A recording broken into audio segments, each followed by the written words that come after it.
大家好，我是夏妈，和你们分享一下我今天买到的新鲜莲蓬，还有这一个像牛角一样的菱角。我小时候以前经常在那个水里面去摘这个来当零食吃的。它嫩的时候是那种又脆又甜的，老了的话呢，就是那个皮比较厚，然后煮出来是那种粉粉的，也很好吃。新鲜的莲子抠出来你就去皮，这东西好吃哈，就是太难剥了。我让他们剥得坑坑洼洼的，给它稍微的切一下。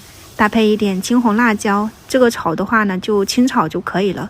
锅里面水开，加一点盐和油，稍微的煮个2到3分钟吧，这种不用煮的特别熟，稍微的汆烫一下，放到油锅里面，加一点蒜末，翻炒一下，过一下油。调味我就加了一点蚝油，放了一点韭菜段，你可以放葱段，增一下香味。出锅之前你淋上一层薄薄的水淀粉，勾一下芡。这个口感是那种脆爽的，如果能买到这个食材可以尝试一下。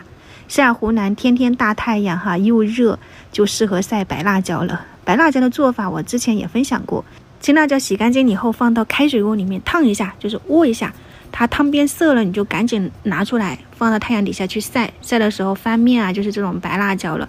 有的没晒到位的就是这种青的啊，我只剪了一点点，搭配早中菜还剩了一点这一种猪杂里面的什么猪心啊、猪肝啊、猪肉、肥肉，给它放一点姜蒜，炒香了以后变色了，淋一圈的米酒，再放入剪好的白辣椒、盐还有龙牌酱油，翻炒均匀，稍微的爆炒一下。出锅之前放上大蒜苗，很下饭。偶尔白辣椒又是很辣的那种，新鲜的白辣椒是脆的，如果你加盐放到坛子里面，它是那种带一点酸味的哈，那可能会更下饭了。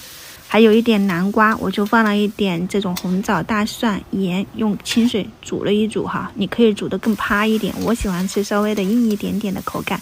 还有早上剩了一点南瓜苗，然后他们回来烫的是那个空心菜的叶子，空心菜杆子就一起炒了。今天我们家就这4个菜，供大家参考一下。这一碗下去谁不迷糊？我反正一天就吃了这2顿，你们都看得到。我们明天早上再见，拜拜。